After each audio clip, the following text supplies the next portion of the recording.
तुम्हाला डायबिटीस किती वर्षापासून होती? मला डायबिटीस 2010 पासून होते, एप्रिल 2010. बरं, जेवणाच्या अगोदर तुमची डायबिटीस किती राहायची? 250 आपलं 200, जेवणानंतर 260, 270, जेवणाच्या अगोदर 150, 160 असे राहायचे. बरं, डायबिटीस मध्ये तुम्हाला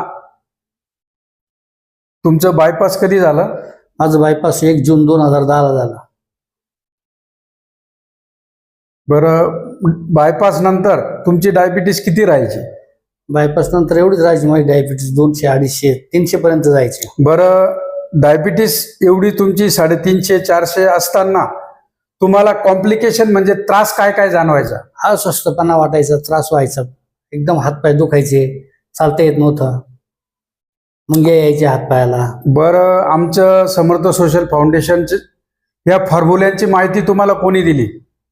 डॉक्टर सुरेश पाटील यांनी मला, त्यांचे आमचे संबंध आहे 15-20 वर्षापासून, त्यांनी मला ही माहिती दिली. माझा काही विश्वास नव्हता आयुर्वेदिकवर, पण ते म्हणे एवढे घेऊन पहा तुम्ही.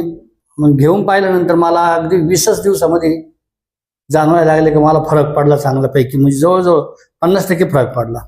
बरं, आता जेवणानंतरची आजची डायबिटीस, तुमचा रिपोर्ट माझ्या हातामध्ये आहे.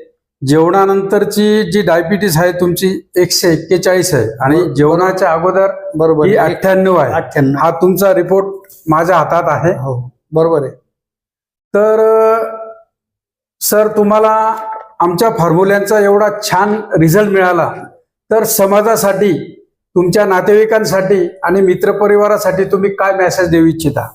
हे जे माझ्यासारखे पीडित आहे त्यांना मी सांगू इच्छितो की तुम्ही पण आयुर्वेदिक औषधे घ्या. एंटॉक्स डी आणि एंटॉक्स HLD हेच औषधं तुम्ही घेत चाला आणि लवकर या पीडितातून तुम्ही लवकर मोकळे व्हा. धन्यवाद. समर्थ सोशल फाउंडेशन कडून मी पुनश्च तुमचं स्वागत करतो. धन्यवाद. धन्यवाद.